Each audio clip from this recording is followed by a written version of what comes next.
VP Sara Duterte, nagpa siyang maghintay bago magbigay ng pahayag sa impeachment. Pinili muna ni Pangalawang Pangulo Sara Duterte na huwag magbigay ng anumang komento kaugnay ng impeachment na isinampa laban sa kanya ng mga mambabatas sa Kamara kahapon. Matatanda ang 215 na miyembro ng House of Representatives ang lumagda sa ika-4 na impeachment complaint na inihain laban kay VP Duterte. Ang bilang na ito ay higit pa sa kinakailangang 1/4 o 1/2 na pirma ng mga miyembro ng Kamara upang maisulong ang kaso sa Senado. Batay sa ulat ng News 5, ipinaliwanag ng Pangalawang Pangulo na nais muna niyang pag-aralan ng dokumento bago magbigay ng pahayag. Aniya, mahalagang basahin muna ang opisyal na impormasyon upang maiwasan ang maling interpretasyon o hindi sapat na reaksyon. So, kailangan natin antayin, pahayag ni VP Duterte, na nagpapahiwatig ng kanyang maingat na paglapit sa usapin.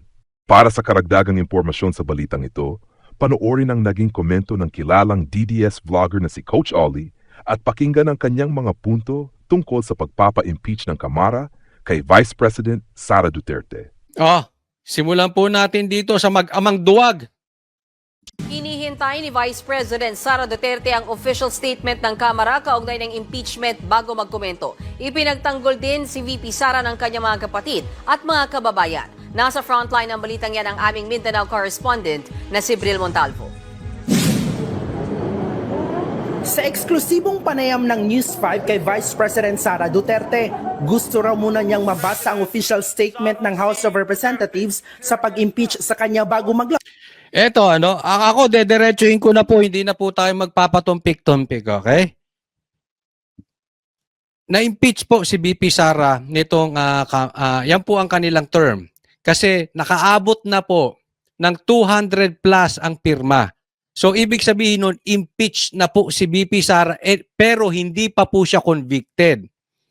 So, nakakuha ng 200 plus na pirma itong Kongreso, ipapadala na po ito sa Senate. Kasi kailangan po sa Kongreso, 1/3 votes lang.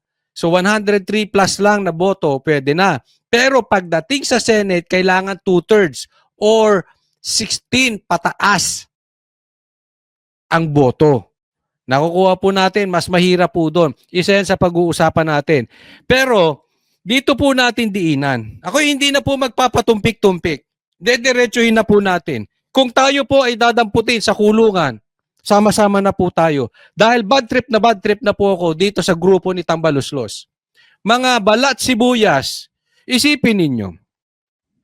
Ito po ay hindi na po laban ng mga Duterte o Marcos. Let's go beyond that. Ito po ay laban ng mga abusadong politiko katulad nito si Tambaluslos at ng mga duwag na politiko na katulad ni Marcos. Mga bangag na katulad ni Marcos. Diretsuhan na po. Kasi dati, tinutumpik pa natin tong mga ito eh. Pero ngayong inimpeach na nila si VP Sara, bagamat ako'y natutuwa dahil magigising na ang ating mga kababayan. Marami po kasi tayong kababayan at marami tayong influencers na kilala o mga politiko na nasa gitna. Sumasayaw. Sumasayaw sa magkabilang kampo. Ito po ay hindi na laban ng Duterte at Marcos. Ito, alam na ng taong bayan kung gaano kaswapang, kagreedy itong si Tambaluslos sa kapangyarihan. Isipin ninyo, nagkakaproblema tayo sa pera. Nagkakaproblema tayo sa budget, nagkakaproblema tayo sa flood control project, nagkakaproblema tayo dito sa mga hearing because dahil dito kay Tambaluslos na hindi kayang manalo sa eleksyon. Diretsahan na po. Ngayon, pina-impeach nila si VP Sara dahil ayaw nila, hindi nila kayang kalaban si Sara. Duwag sa babae ito si Tamba. Hindi niya. Sinabi na ni Sara, ayaw niya ito ng kalaban. It's either babayaran yung kalaban, pag hindi niya kayang bayaran, tatakutin. Kung hindi niya kayang takutin, ganyan, kakasuhan ng kung ano-ano. Kita nyo? Tamba, tanungin kita, may kalaban ka ba dyan sa distrito nyo ngayon? Na-disqualify. Yung kalaban nito, si Tamba sa kanilang distrito. Walang kalaban ito. Ganyan po, totoo sinasabi ni VP Sara. Ngayon hindi nila kaya. Kaya pina-impeach si VP Sara. Nakakaasar din eh. Okay? Bagamat ako'y natutuwa sa isang banda, pero nakakaasar dahil nagkakaroon na malawakang problema, nagugutom ang mga Pilipino dahil dito kay Martin. Nagkakagulo tayo dahil dito. Dahil sa ambisyon niya na hindi niya kayang kunin. Hindi niya kayang kunin ng patas dahil ayaw sa kanya ng mga Pilipino, dinadaan sa pera-pera, dinadaan sa politika, dinadaan sa kung ano-ano. Ngayon naman, i-address ko tong mga ito. Itong mga sumasayaw sa gitna. Kaya gusto ko rin ma-impeach si VP Sara na magkaalaman na ngayon hindi na pwede. Hindi na po pwede ngayon yung nasa gitna ka, sumasayaw ka. Alam nyo, marami akong makakaaway dito. Dahil marami akong kaibigan na influencers. Meron akong mga kaibigan na mga politiko na nasa gitna at sumasayaw. Meron sila kanilang dahilan. Ngayon, impeachment na po ito pinag-uusapan natin. Hindi na kayo pwedeng nasa gitna. Hindi na kayo pwedeng sumayaw. Pasensyaan muna tayo sa mga kaibigan ko dyan. Yes, kaibigan ko pa rin kayo. Pero saka na tayo mag-usap. Pagkatapos ng politika dahil magkakasakitan lang tayo. Magkakasamaan tayo ng loob. Kasi ang tingin ko po sa inyo, pasensya na po, duwag. Kayong mga sumasayaw sa gitna, mga duwag kayo. Duwag. Pasensya na po kung kaibigan ko kayo. Ako na po nagsasabi, derechahan. Alam mo, mas bilib pa ako kay Paduano kaysa sa inyo. Buti pa si Paduano kahit mali-mali ang ginagawa. Kahit pasigaw-sigaw, kahit nababansagang komunista, binababansagang NPA, at least si Paduano, alam natin ang kulay. Hindi katulad ninyong mga influencers, kayong mga politiko na nagsasayaw sa gitna. Ngayon, dalawa lang yan. Are you for tambaluslos? Whether you like it or not, pag hindi ka nagsalita, you are for tambaluslos. Dahil tinatapakan na po ang karapatan natin. Tinatapakan na, anong nangyayari sa bansang Pilipinas? It's because of tambaluslos at dahil duwag yung pinsan nitong mama na ito. Duwag si Marcos. Duwag yung mag-amang yan. Yung po totoo dyan. Oh. Diretsahan na po tayo. Sabi ko nga, kung ikukulong, dahil sa libel, bahala po kayo. Pero ito'y laban na ngayon. Hindi ka na pwedeng gumitna dito. Kami ay nasa likod ni VP Sara. It's not because we like Duterte. Pero hindi na tayo dapat papayag na tarantaduhin ng mga abusado na ayaw nang bumaba sa kanilang posisyon. Itapon nyo na po yung mga nakagitna. Labas ng pahayag. Mahirap mag-react kung hindi natin nababasa kung ano yung official statement nila. Baka masobrahan o magkulang yung reaction. So kailangan natin natin.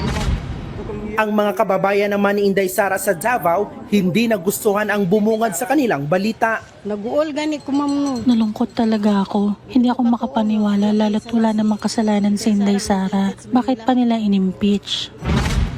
Dismayado at galit naman ang kapatid ni VP Sara na si Davao City 1st District Representative Sino hindi magagalit? Ako naiintindihan ko to si Pulong Duterte. Alam nyo, dito po nagkakamali itong mag-amang Marcos. Simulan natin bakit ko sila tinawag na duwag. Tingnan mo to si Marcos. Ha? Ang sabi niya, ayaw niya ng impeachment. Pero yung anak mo, kauna-unahan pumirma ng impeachment kay Sara. Kaya alam mo, sinasabi ko sa inyo matagal na eh. Na sinasabi ni Castro, sinasabi na makabayaran black, sinasabi nila na wag makialam si Marcos. Bakit niya sinasabi? Sabi ng mga dilawan, bakit niya pinipigilan na impeachment? Ano sabi ko sa inyo? Tigil-tigilan nyo yung kadadrama nyo. Maraming influencer na loko niyan. Maraming DDS na loko niyan. Hindi po ako. Sinabi ko na sa uuna pa lang, drama yung mga lintik na yan. O lumabas ngayon. Sasabihin mo, ayaw mo sa impeachment, Marcos? Kauna-unahan pumirma yung anak mo? Anong kaduwagan yan? Eh di ba kaduwagan yun? Kaduwagan yun eh. Kung gusto mo ng impeachment kay BP Sara, tumayo ka bilang lalaki at sabihin mo, kailangan ma-impeach si BP Sara. Ikaw nagtatago ka diyan sa bait-baitan mo. Bakit duwag ka kay BP Sara? Duwag ka sa Duterte. Ngayon, yung pagpirma ng anak mo, nilaglag ka. Imposibleng pipirma yung anak mo kung ayaw ka. Ano ka, Marcos? Inutil? Walang silbi? Under disaya? Sasabihin mo ayaw mo na impeachment yung anak mo unang pipirma? Ganun ka kainutil? Hindi ako naniniwala. Ako pinapaniwalaan ko drama lahat yan. Gusto mo ng impeachment, Marcos. Mga plastic kayo. Duwag na kayo. Plastic pa kayo. Sinungaling pa kayo. Walang problema. Gusto niyo impeachment? Karapatan niyo yan. Pero magsalita ka. Huwag kang duwag, Marcos. Kaya sabi ko sa inyo, derechahan na tayo dito. Visit na ako dito sa mga ito eh. Eto, si Pulong. Galit. Tingnan nyo. Galit na galit sila kay Sara. Eto mga lintik na mga buhaya na ito. Dahil sa tingin nila, magiging presidente si BP Sara. And I agree, magiging presidente yan si BP Sara. Kaya pinai-impeach eh. Kasi pag na-impeach si Sara at na-convict ng Senado, hindi na pwedeng tumakbo si BP Sara. Let's assume for discussion purposes, alam ko hindi kayo magtatagumpay sa Senado. Pero for discussion purposes, let's assume mananalo ang impeachment at makukonvict si BP Sara. Sa tingin mo, tambaluslos, ikaw ang mananalo sa 2028? Hindi po. Dahil sisiguraduhin namin sa inyo, as early as now, kung ma-impeach si BP Sara, it's another Duterte will sit on that throne. Duterte pa rin ang magiging presidente. Tandaan mo yan. Kahit anong mangyari. Bakit? Mahal ng taong bayan ang Duterte. Tambaluslos, you have to accept ayaw sa'yo ng taong bayan. Ang may gusto lang sa'yo, yung mga 200 plus na mga kaalyado mo niya sa Congress dahil nabibigyan mo ng proyekto. Huwag na tayong maglokohan. So akala mo mananalo ka? Hindi pa rin. It's either ang uupo dyan, si PRRD, si Pulong, o si Baste. Duterte pa rin ang uupo. Kaya akala mo magtatagumpay ang kasamaan. Never, never, ever magtatagumpay ang kasamaan. Ang akala lang ng kasamaan, nananalo sila. But at the end, laging panalo ang kabutihan. Hindi mananalo ang magnanakaw laban sa may malasakit sa bayan. Never. Akala mo lang nakakapuntos kayo. Parang ang demonyo nakakapuntos sa Diyos, akala ninyo. But at the end of the day, Diyos pa rin ang maghahari. Same thing. Never, never, ever maghahari ang adik sa Pilipinas. Akala nyo. Sige, ituloy nyo yan. Kala mo mauubos ang Duterte? Hindi. Kasi hindi nakalimutan ng taong bayan ang malasakit na ginawa ng tatay. Remember this. Yung tatay mo, Marcos, binansagang diktador. Ayaw siya ng taong bayan. Nakontrol lang niya ang media, kaya tumagal. Si PRRD, gustong pagtagalin ng Pilipino, pero bumaba siya bilang presidente dahil yun ang nasa batas. Kabaligtaran sa tatay mo. Ayaw bumaba. Pero gusto ng Pilipino pababain. Anong punto? Dahil mahal ng tao si PRRD, may legacy iniwan si PRRD. Organic ang kagustuhan ng Pilipino kay PRRD. Kahit katayin ninyo si BP Sara, mamimili ka lang kung sinong uupo. Si PRRD sa susunod na eleksyon sa 2028, si Baste, o si Pulong.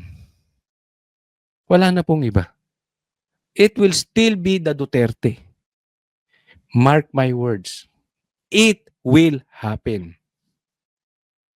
Representative Paulo Duterte sa aniya ay desperado at may bahid politikang pagpapatalsik sa bise. Ang paggalaw ng mga mambabatas para makakuha ng sapat na pirma sa pangunguna ni Iloilo 1st District Representative Janet Garin ay isang uri raw ng political persecution. Nagkakamali raw ang Marcos administration kung tingin nilang walang kapalit ang gawa-gawang impeachment. Among kakamali ito si Marcos. Ako naniniwala. Maaring Marcos, ikaw pa ma-impeach. Okay? Pag-usapan natin ng bahagya, etong impeachment. Last day ng kanilang ng Senado, saka i-final ito ng mga congressman. Ang tagal nilang inaantay. Bakit ngayon lang nila final? Bakit ngayon lang sila nagsipirma? Naintindihan nyo? Doon pa lang duda na ako, ba't ngayon lang sila nagsipirma eh? Inantay nila yung last day. Ako, ito sa tingin ko. Dahil maraming mga congressman ang posibleng mapalitan. So, importante, yung iba, sumifty na. Maaaring may kapalit na pera o maaaring may kapalit na pangako. We do not know. But definitely, may kapalit yan. Legal or illegal, we do not know. So, pumirma na yung iba, total maaalis na sa Kongreso. At nanganganib dahil maraming galit na Pilipino sa Kongreso. So, at least, nakapirma na sila, sasampa na yan. Ngayon, ang igagawin nila sa Senado, hindi nila ipupush to. Aantayin nila na matapos ang eleksyon.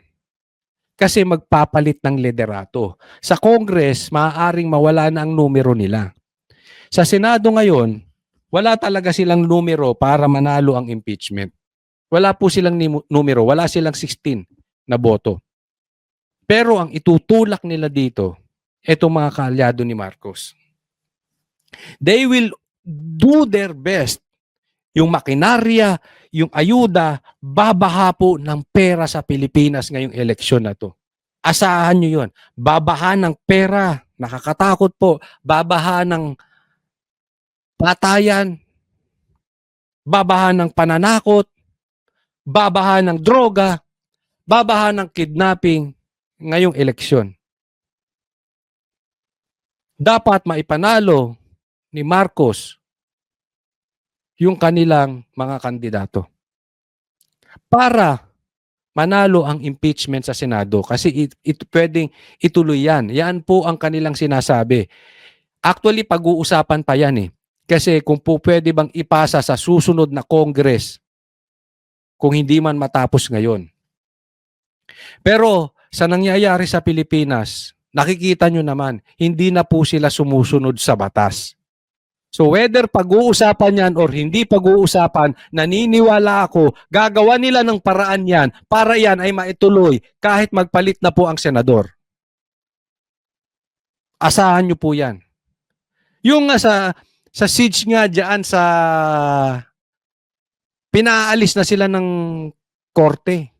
Umalis ba yung mga lintik na yan? Doon sa KOJC siege, sa 16 days siege? Hindi sila umalis. Hindi sila sumunod sa korte. Ganyang kaswapang, ganyang kaabusado ang gobyerno mo, Marcos. Kaya ako naniniwala ako, mga kababayan natin, tutuloy ito next. At itutulak nila ang kanilang mga kandidato. Kaya this is very important. Alam mo, sa katunayan, ako po ay hindi naniniwala sa vote straight. Kasi, hindi naman yan pare-parehas ng ugali. Meron talaga diyang may saltik sa bawat partido. Pero ngayon, sa nangyayari ngayon, it's all the more na kailangan nating iboto ang PDP straight. Ako, aminin ko sa inyo. Ayaw ko yung artista, ano pangalan yun, si Ipe? Ayaw ko doon. Pero sa nangyayari ngayon, mga kababayan ko, ikalat nyo na po. Itulak nyo na po. Vote straight PDP, including sila Attorney Vic. At yun nga mga kababayan, anong masasabi niyo sa balitang ito?